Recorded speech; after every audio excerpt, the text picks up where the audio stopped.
famosa isla frente a la costa africana es el destino soñado de muchos turistas. Pero una bomba en el aeropuerto desvía a 2 jumbos hacia la misma pista. En solo 8 minutos se produce el peor accidente de la historia de la aviación, que se cobra las vidas de 583 personas. Ahora, mediante la más avanzada tecnología, desvelaremos lo que falló exactamente.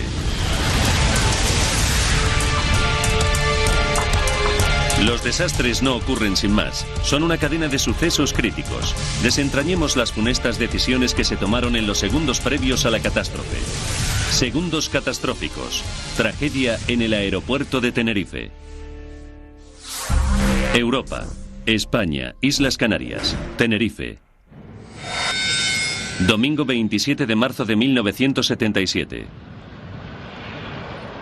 Los Rodeos es un tranquilo aeropuerto en las colinas de la isla. No suele registrar un tráfico aéreo elevado y normalmente solo recibe unos pocos aviones pequeños al día.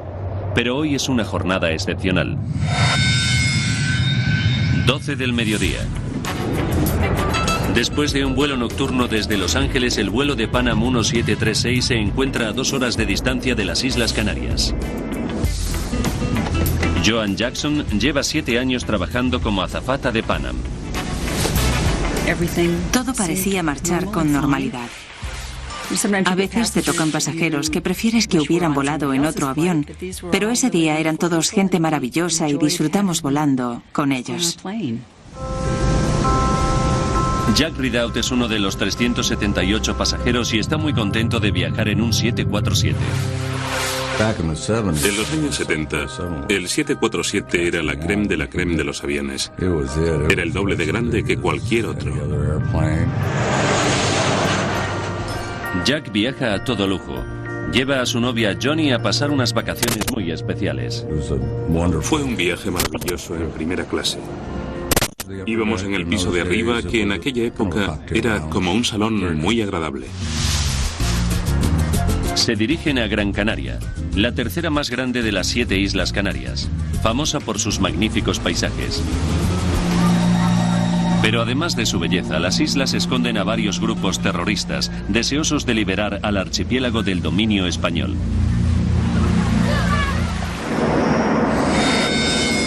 Doce y media. De repente, el capitán de Pan Am, Victor Grabs, recibe un mensaje urgente del controlador aéreo. En el aeropuerto de Gran Canaria, donde tienen previsto aterrizar, ha explotado una bomba. Ahora tiene que desviarse al aeropuerto de Los Rodeos, en la vecina isla de Tenerife. El piloto comunica a los pasajeros lo ocurrido.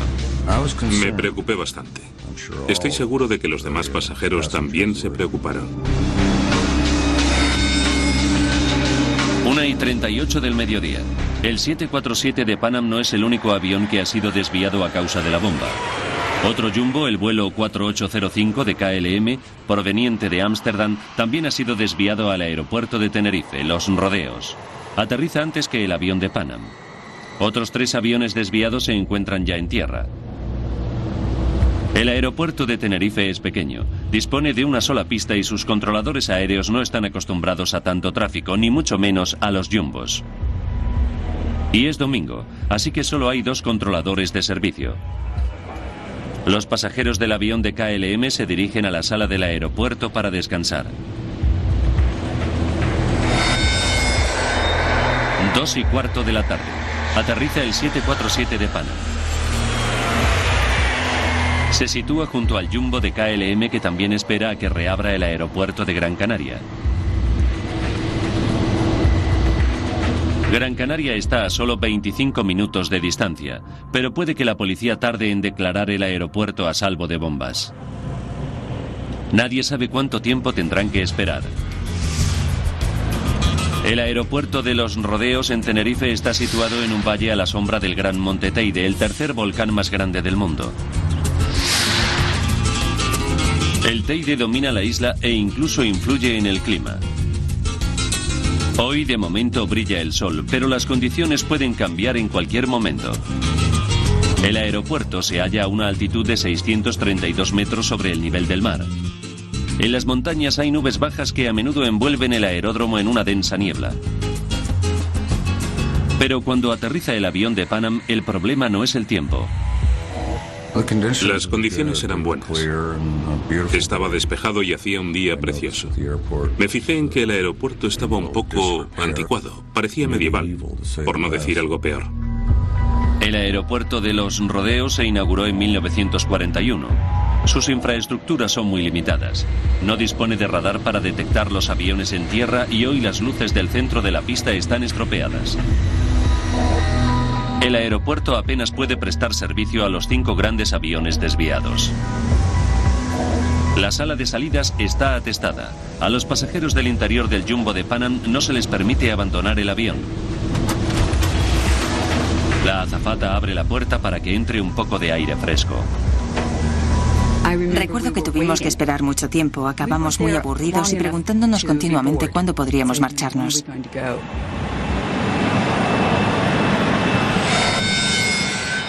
2:30.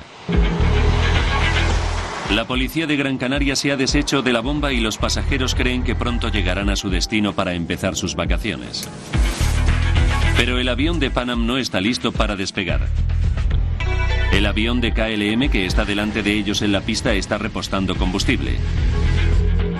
Llenar el tanque con 55.000 litros de combustible puede llevarle 30 minutos. El avión de Pan Am se ve obligado a esperar. Los pilotos estaban ansiosos por despegar. Creo que preferían que KLM no hubiera tenido que repostar combustible extra y nos hubiéramos podido marchar todos.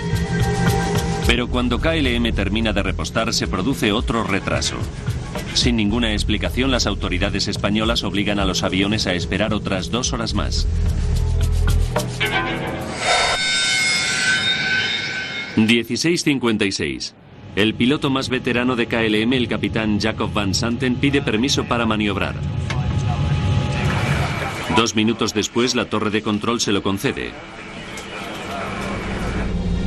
En el avión de Pan Am, Jack se fija en el cambio del tiempo.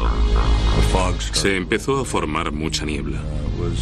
Nunca había visto una niebla tan espesa que tapaba el aeropuerto por completo. No se sabía si era de día o de noche. El vuelo 4805 de KLM maniobra por la pista. Lleva 248 pasajeros a bordo contando la tripulación.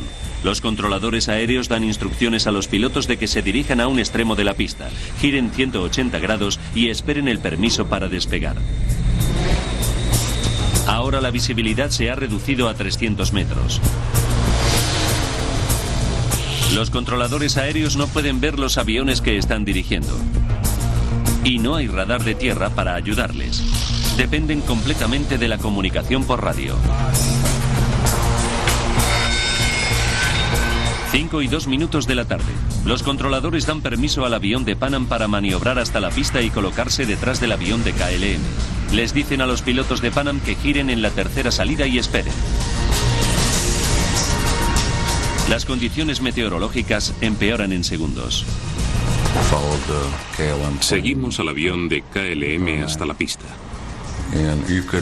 No se podía ver el asfalto. No se veía nada. Estaba muy oscuro.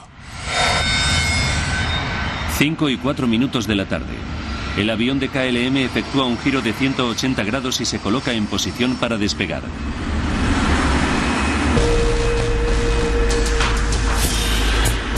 El avión de Pan Am todavía está maniobrando para colocarse detrás del avión de KLM en la pista.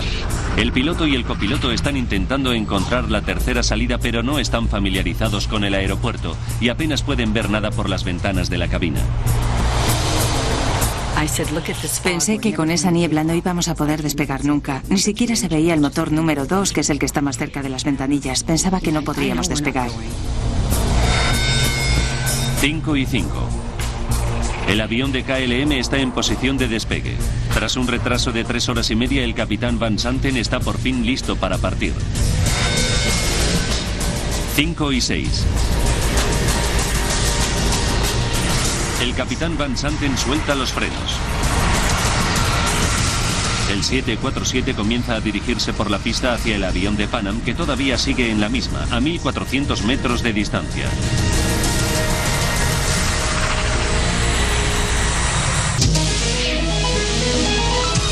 Un Un jumbo de KLM avanza por la pista en medio de una espesa niebla. Pero otro jumbo de Pan Am se encuentra maniobrando por esa misma pista.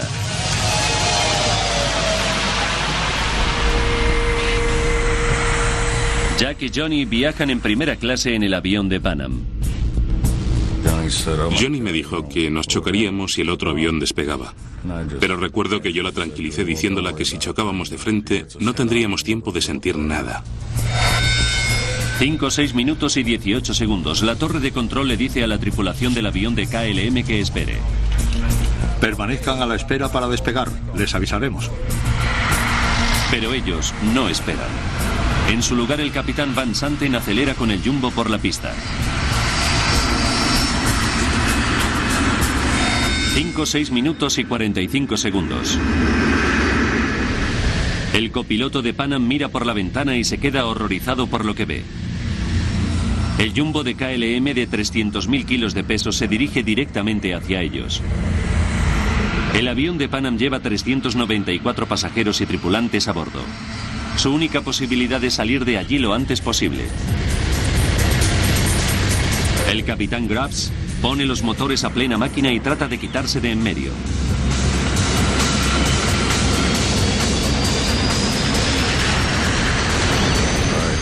Oí cómo aceleraban los motores y pegamos un giro muy brusco hacia la izquierda.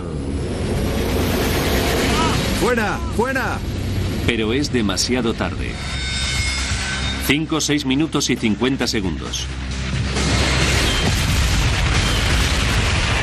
El avión de KLM se estrella contra el jumbo estadounidense a 290 kilómetros por hora. Se oyó un ruido atronador. Tuve la impresión de que habían explotado todas las moléculas del aire. Lo único que pensé es que se trataba de una bomba, no podía ser otra cosa. No se veía nada más que metales retorcidos. Y casi inmediatamente el avión se prendió fuego. Miré alrededor y pensé que no íbamos a poder salir. Estábamos atrapados.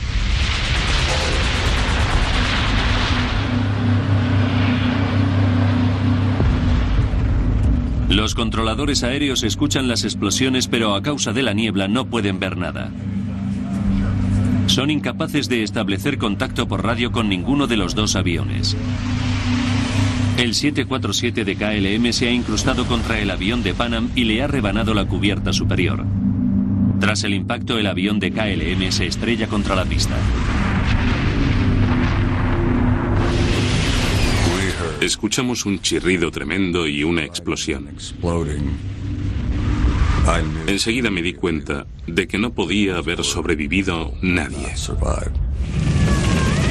En la torre de control hacen sonar la alarma. Estas primeras imágenes de las noticias muestran a los bomberos intentando sofocar el incendio que devora el avión de KLM, pero no encuentran supervivientes.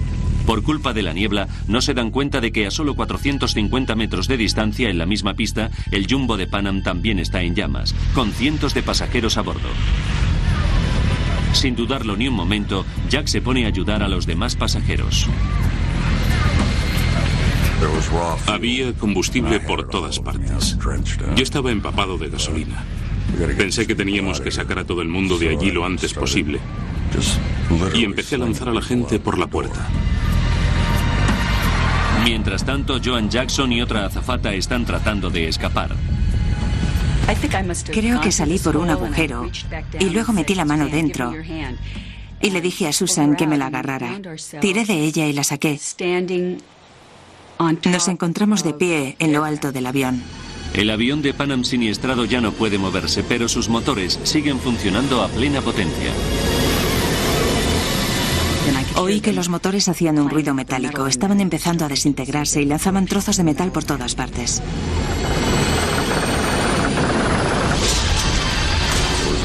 Hubo otra explosión y la azafata que había estado ayudando a la gente murió decapitada instantáneamente. Fue una visión horrorosa. Joan y su compañera siguen atrapadas sobre el techo del avión. Pensé que si saltábamos nos romperíamos las piernas y no seríamos capaces de alejarnos del avión con las piernas rotas. Pero el avión comienza a desintegrarse bajo ellas. Por donde se había roto el fuselaje había una especie de pasarela que bajaba hasta el suelo. Pensé que teníamos que saltar sobre ella y tratar de llegar al suelo para alejarnos del avión. Se produce otra explosión que despide a Jack fuera del avión.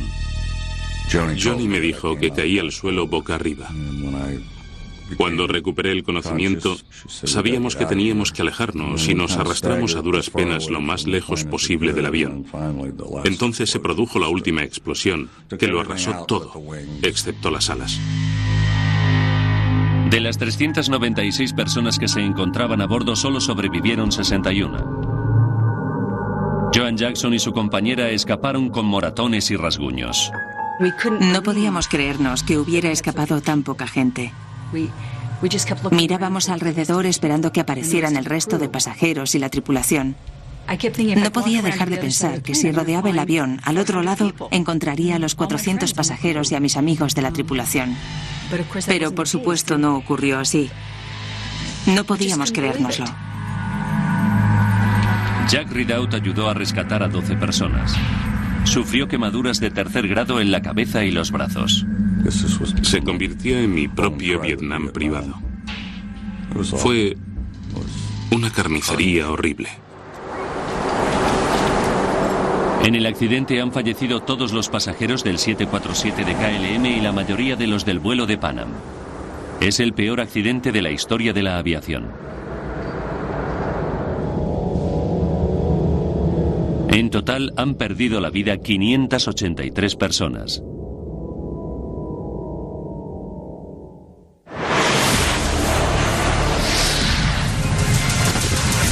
La noticia traumatiza al mundo entero. El Jumbo es el avión más moderno de su época. Y además transporta el doble de pasajeros que cualquier otro avión comercial. Y ahora, los restos calcinados de 2 Jumbos yacen esparcidos por la pista. Bastaron 8 minutos. Ahora recapitularemos los acontecimientos de aquel día fatídico y profundizaremos en las investigaciones para revelar lo que ocurrió realmente. Una avanzada simulación informática nos conducirá a donde no llega ninguna cámara, al corazón del siniestro.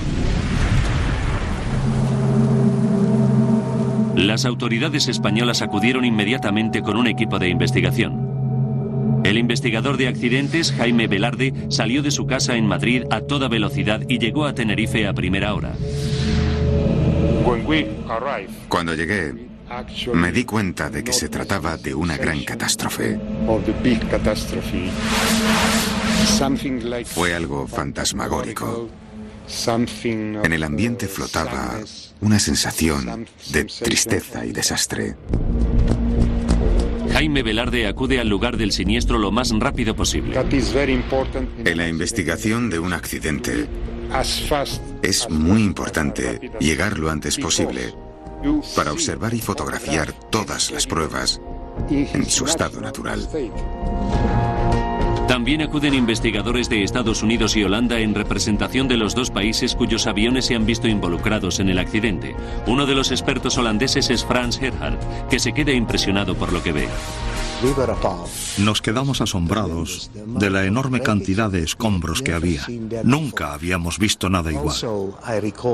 También recuerdo que olía de un modo muy raro en toda la zona del aeropuerto. Luego me di cuenta de que se trataba del olor a carne quemada de las víctimas. Fue realmente horrible. Es el peor accidente que he visto en mi vida. Los investigadores tienen que responder muchas preguntas. ¿Por qué seguía el Jumbo de Pan Am en la pista? ¿Hubo otra bomba? Hemos utilizado el informe oficial para recomponer la secuencia de la cadena mortal de sucesos. Al principio, no albergaba ninguna sospecha. No era el momento de realizar conclusiones. Entonces, lo único importante eran las pruebas, y nada más. La primera tarea es encontrar las cajas negras. Contienen las grabaciones de voz de ambas cabinas y todos los datos técnicos. Los investigadores las encuentran enseguida, pero existe un obstáculo.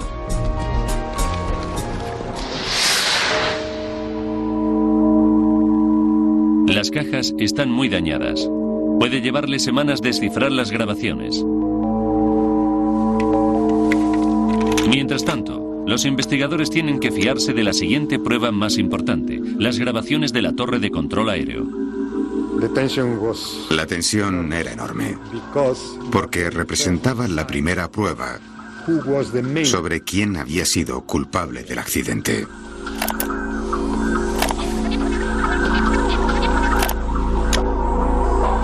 Los expertos escuchan cuidadosamente los minutos anteriores al choque.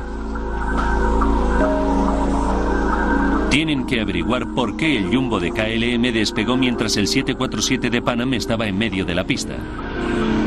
¿Le había dado la torre de control permiso para despegar? Falta 1 minuto y 23 segundos para el accidente. El avión de KLM completa un giro de 180 grados al final de la pista. KLM 4805, preparado para despegar. Esperamos el permiso de control del tráfico aéreo. No se trata de una petición de permiso para despegar, sino de una petición de disponibilidad del tráfico aéreo. Los pilotos están pidiendo direcciones para cuando estén en el aire. El controlador les da las instrucciones de tráfico aéreo y el copiloto de la KLM se las confirma. Faltan 33 segundos para la colisión. Las cintas revelan que cuando el copiloto confirma las instrucciones de tráfico aéreo, realiza una declaración poco habitual. Estamos en el despegue. El investigador estadounidense Bill Edmunds se queda asombrado por lo que oye. No entendíamos a qué se refería exactamente con esas palabras. Estamos en el despegue. No sabíamos si iba a despegar ya, o si quería decir que estaba listo para despegar, o si en realidad ya estaba en pleno proceso de despegue. Faltan 28 segundos. El controlador de tráfico aéreo español tampoco entiende bien lo que acaba de decir el copiloto de KLM. De acuerdo, permanezcan a la espera para despegar. Les avisaremos. Permanecer a la espera es la última instrucción que le da la torre de control al avión. Nunca le dan permiso para despegar. Sin embargo, el capitán Van Santen acelera por la pista. Las cintas de la torre de control sugieren que el piloto holandés ha cometido un error de juicio muy serio. Ese hombre, por razones que hubo que investigar, despegó sin permiso. Van Santen era uno de los pilotos estrella de Holanda. Estaba también considerado que KLM utilizaba su cara en su publicidad. Había sido piloto comercial durante 27 años y contaba con más de 11.700 horas de vuelo. Es sorprendente que un piloto tan experimentado cometiera un error tan grave. Las pruebas parecen condenatorias, pero la investigación está aún lejos de terminar. Todavía faltan varios días para poder escuchar las grabaciones de la caja negra.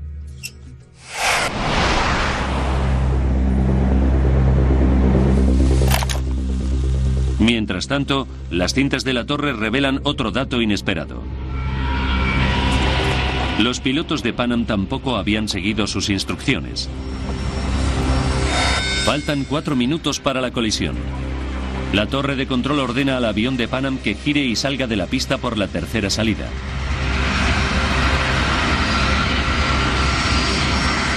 Pero los investigadores saben que los aviones colisionaron más lejos, cerca de la cuarta salida, mucho más cerca de la posición de despegue del avión de KLM.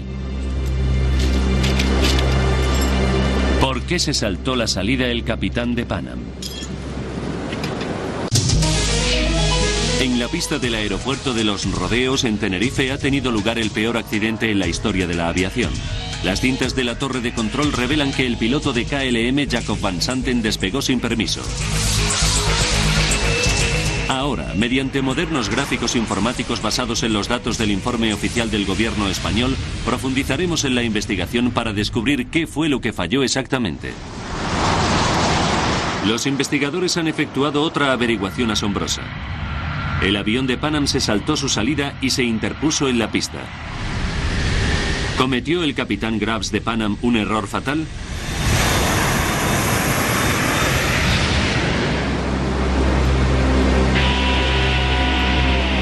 Para averiguarlo, los expertos analizan el trazado del aeropuerto. Los Rodeos es un aeropuerto pequeño, con una sola pista de despegue y una segunda pista paralela para maniobrar. Hay 4 carriles de acceso entre la pista de maniobra y la de despegue. El día del accidente, los controladores de Tenerife tuvieron que trabajar con un tráfico de aviones adicional porque el aeropuerto de Gran Canaria estaba cerrado. No les queda otra opción que estacionarlos en la pista de maniobra. Para colocarse en posición de despegue, todos los aviones tienen que utilizar la pista de despegue. Ahora, los expertos examinan la posición exacta de los aviones sobre la pista en el momento previo al choque. Faltan 4 minutos y 46 segundos para la colisión. El avión de Pan Am sigue al de KLM por la pista. La tripulación de Pan Am utiliza un pequeño diagrama para encontrar la salida C3, pero las salidas no están marcadas con claridad y la visibilidad es cada vez peor. Cuando maniobran por la pista, miran por la ventana para tratar de contar las salidas según las van pasando. Primero la C1 y luego la C2. El problema se produce con la tercera salida, la C3. Parece que la tripulación de Pan Am no tenía muy claro dónde estaba la salida por la que se suponía que tenían que girar. Sin embargo, las cintas de la torre de control demuestran que las instrucciones estaban claras. ¿Podrían confirmarnos que quieren que el vuelo 1736 gire a la izquierda en la tercera intersección?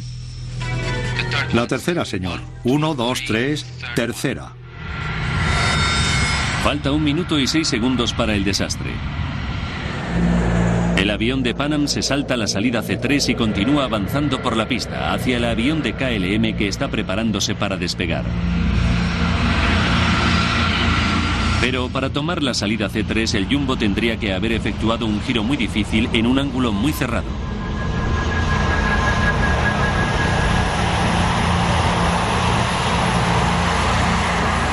Los investigadores estadounidenses creen que era prácticamente imposible y que la tripulación debió de pensar lo mismo. El plano geométrico que dibujamos indicaba que el avión de Pan Am no podría haber girado. En mi opinión, si yo hubiese sido el capitán de la aeronave, no creo que hubiese intentado realizar un giro semejante. Pero si el giro es tan difícil, ¿por qué le pidió el controlador al avión de Pan Am que lo efectuara? Probablemente porque no estaba acostumbrado a los jumbos. Otro tipo de avión habría realizado la maniobra con mucha facilidad. Pero los expertos estadounidenses creen que existe otra razón por la que el capitán se saltó la salida C3.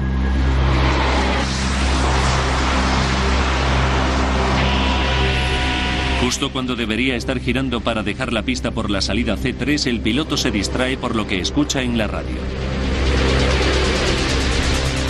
KLM 4805 está listo para despegar. Esperamos su permiso de control del tráfico aéreo. Probablemente estaban escuchando lo que decía el avión de KLM en vez de concentrarse en girar en la salida de la pista. Faltan 35 segundos. El copiloto de KLM dice a la torre de control: estamos en el despegue. Inmediatamente el piloto de Pan Am interfiere en la conversación y dice: vuelo 1736, seguimos maniobrando por la pista. Dentro del avión de KLM, el piloto y la tripulación reciben todas las transmisiones de radio. Deberían haber escuchado que el avión de Pan Am seguía maniobrando en la pista delante de ellos. Pero el capitán Van Santen, el piloto más experimentado de la flota holandesa, aumenta la potencia de los motores y acelera por la pista.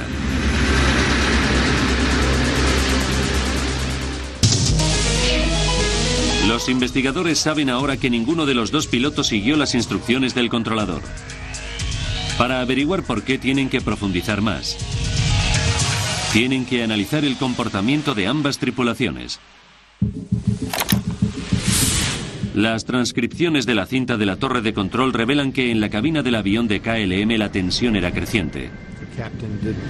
Se notaba que el capitán tenía mucha prisa. El jumbo de KLM lleva esperando en Tenerife casi 3 horas y media. Más tarde, los investigadores descubren conversaciones de radio en las que Van Santen expresa su preocupación por excederse del número de horas que tienen permitido trabajar. Todavía tiene que recoger a 300 pasajeros en Gran Canaria y trasladarlos a Ámsterdam. Si llegan tarde, la tripulación tendrá que quedarse en tierra para descansar y KLM tendrá que pagar una noche de alojamiento a todos los pasajeros. Y además, cada vez hay más niebla y la visibilidad es muy baja. El piloto está bajo presión.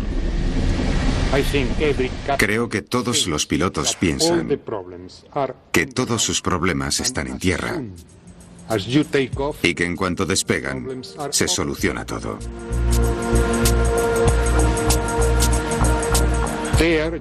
En el aire están en sus dominios y son la persona que manda.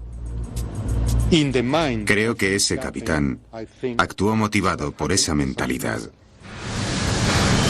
La Asociación de Pilotos de Líneas Aéreas Estadounidenses analizó los factores psicológicos del caso. El piloto estrella capitán Van Santen era el instructor más veterano de KLM y en los últimos 6 años había pasado casi todo el tiempo formando a otros pilotos. Si un individuo pasa demasiado tiempo en el centro de formación, en lugar de volando, cada vez se acostumbra más al ambiente educativo.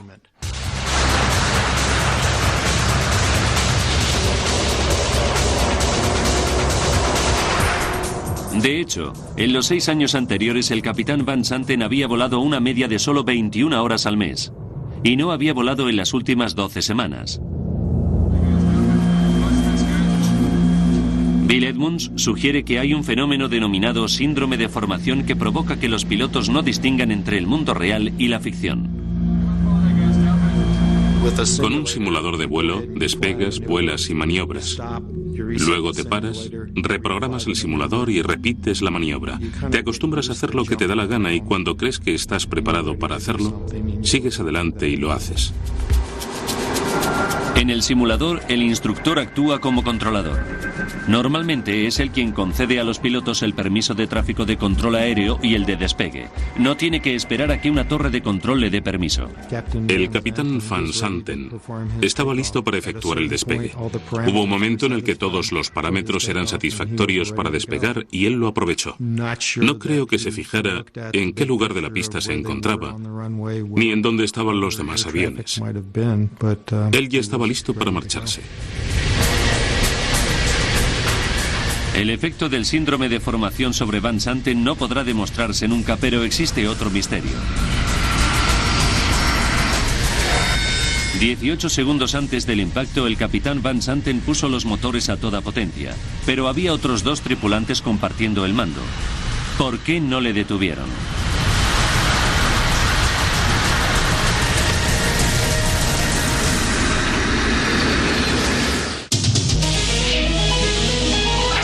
Las cintas de la torre de control han revelado que el capitán Van Santen despegó sin permiso. Los investigadores también han descubierto que el jumbo de Pan Am se saltó su salida y se interpuso en la pista. Ahora los expertos están esperando a recibir la información de las cajas negras dañadas. Esperan que les aporten nuevas pistas. Cada 747 lleva 2 cajas negras, la grabadora de datos de vuelo y la grabadora de voz de la cabina, que almacena los últimos 30 segundos de todas las conversaciones dentro de la cabina.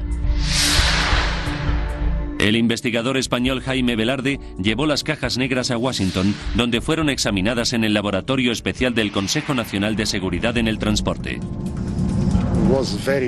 Fue una investigación muy laboriosa, porque hubo que analizar prácticamente todas las voces grabadas.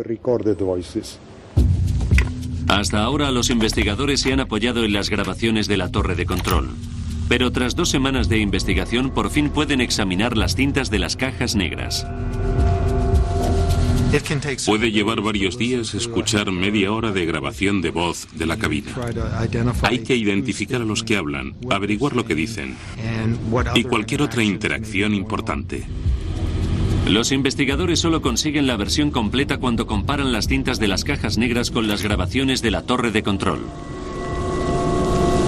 Efectúan un descubrimiento dramático. En la cabina del avión de KLM, la tripulación no escuchó algunas de las instrucciones que eran claramente audibles en las cintas de la torre de control. Justo cuando el capitán Van Santen dependía más de la comunicación por radio, una interferencia ruidosa borraba los mensajes más vitales.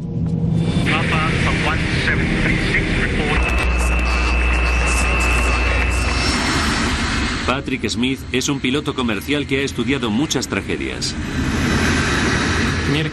Para nosotros, comunicarnos con los controladores aéreos es algo instintivo, que hacemos con la mayor naturalidad.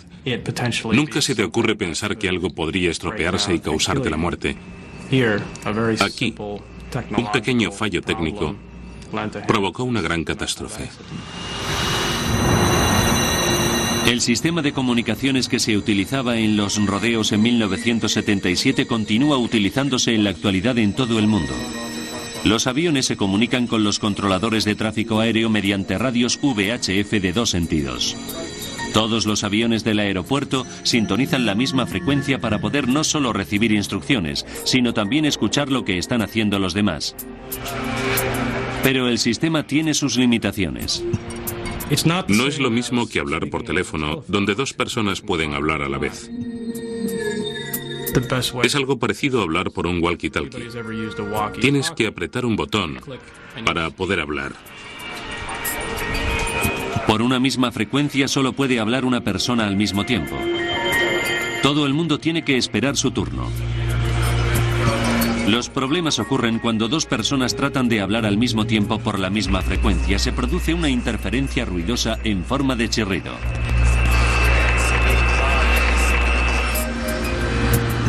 Cuando se escucha una interferencia en una frecuencia abierta, 999 veces de cada 1000, se trata de un fenómeno inocuo. Pero el accidente de Tenerife fue esa ocasión entre un millar en la que la interferencia resultó dañina. Faltan 67 segundos para el impacto. El capitán Van Santen ha completado el complejo giro de 180 grados al final de la pista. La grabadora de datos de vuelo revela que incrementa la potencia del motor. La grabadora de voz de la cabina desvela que el copiloto se alarma. Espera un momento, no tenemos autorización de control del tráfico aéreo. La réplica del capitán Van Santen es tajante. No, ya lo sé, pero sigue adelante. Faltan 44 segundos para el impacto. Mientras el copiloto de KLM le confirma la autorización de tráfico aéreo al controlador, la grabadora de datos de vuelo revela que Van Santen ya ha empezado a acelerar. No espera a que el copiloto termine de leer la confirmación. Faltan 37 segundos. ¡Despegamos! Pero el jumbo de Pan Am continúa maniobrando por la pista. Gracias a las grabaciones de la torre de control, los investigadores saben que el controlador le dijo al avión de KLM que esperara a recibir autorización para despegar. Bien, permanezcan a la espera para despegar, les avisaremos. En ese mismo instante, las grabaciones de la cabina de Pan Am revelan que la tripulación del otro avión también respondió. Vuelo 1736. Seguimos maniobrando por la pista. Los dos responden al mismo tiempo. Lo que, tal y como demuestran las grabaciones de datos de vuelo y de la cabina, provoca una interferencia. ¿De acuerdo?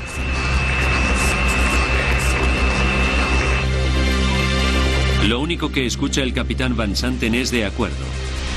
No escucha el resto de la orden que le dice que permanezca a la espera para despegar, que ya le avisarán. Ni tampoco escucha al avión de Pan Am que dice que el vuelo 1736 todavía está maniobrando por la pista. Por eso continúa acelerando por la pista.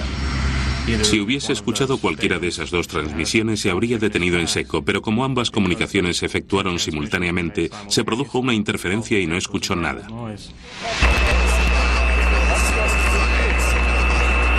«20 segundos después, el jumbo de KLM se estrella contra el avión de Pan Am.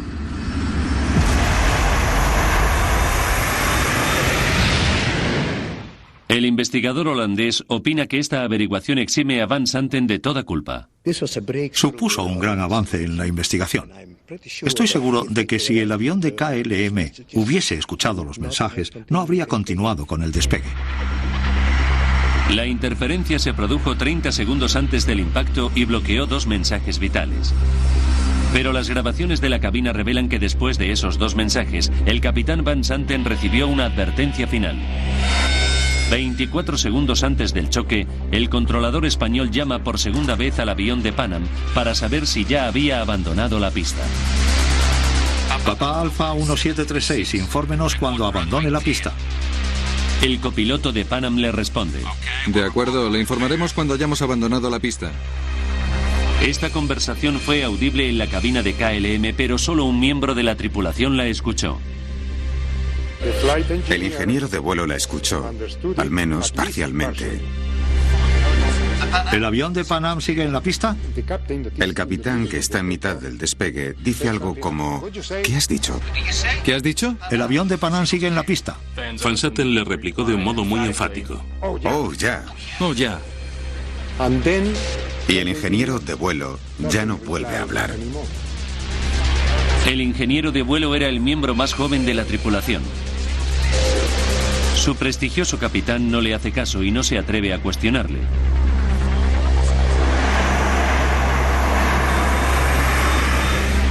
Los investigadores españoles y estadounidenses critican la actuación de Van Santen.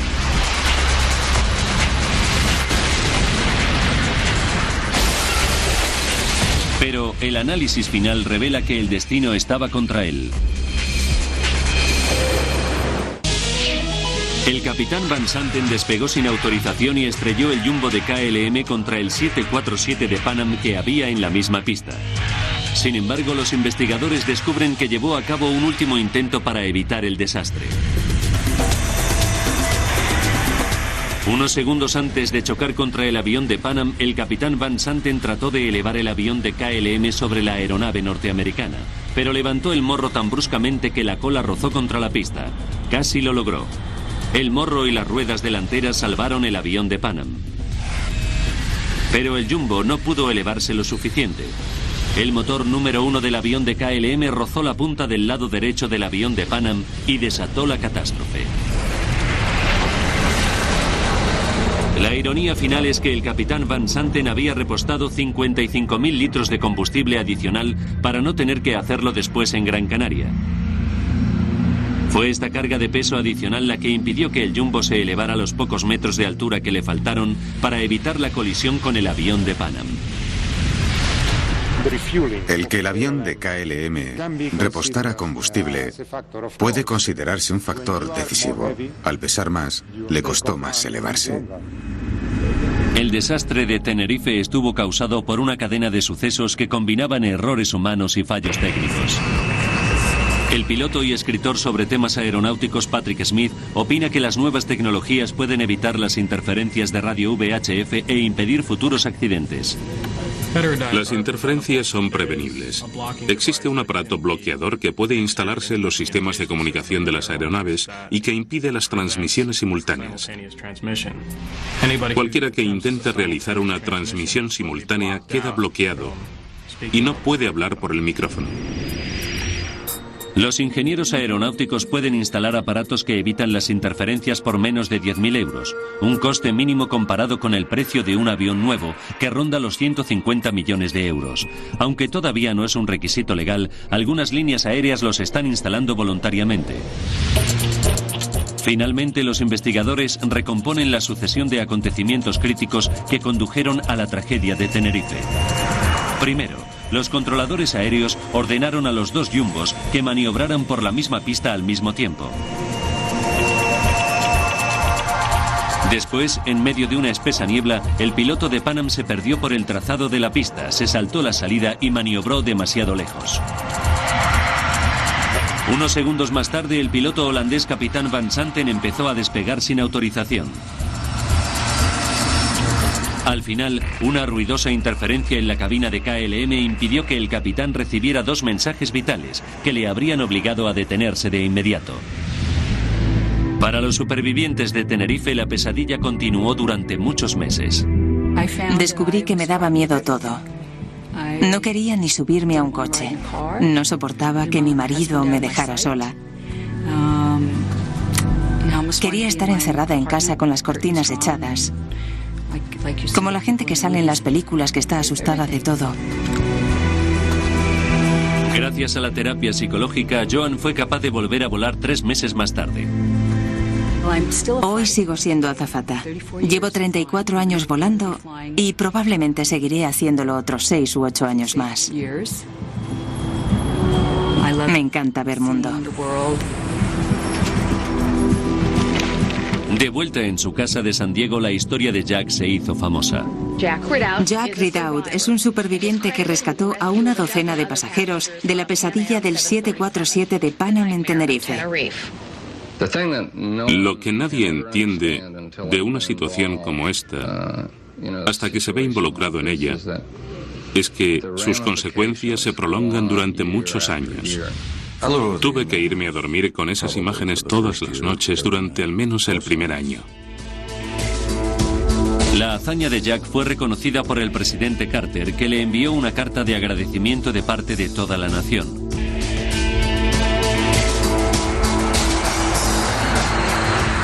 Ahora en Tenerife hay un nuevo aeropuerto que gestiona la mayor parte de las visitas a la isla.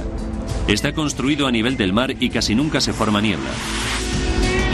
El antiguo aeropuerto de Tenerife permanece abierto y las autoridades han instalado un sistema de radar de tierra.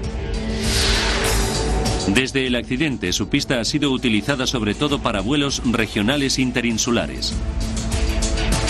Pero en la actualidad, con el enorme aumento del turismo, el aeropuerto de los Rodeos de Tenerife ha vuelto a recibir aviones grandes que aterrizan y despegan en mitad de la niebla.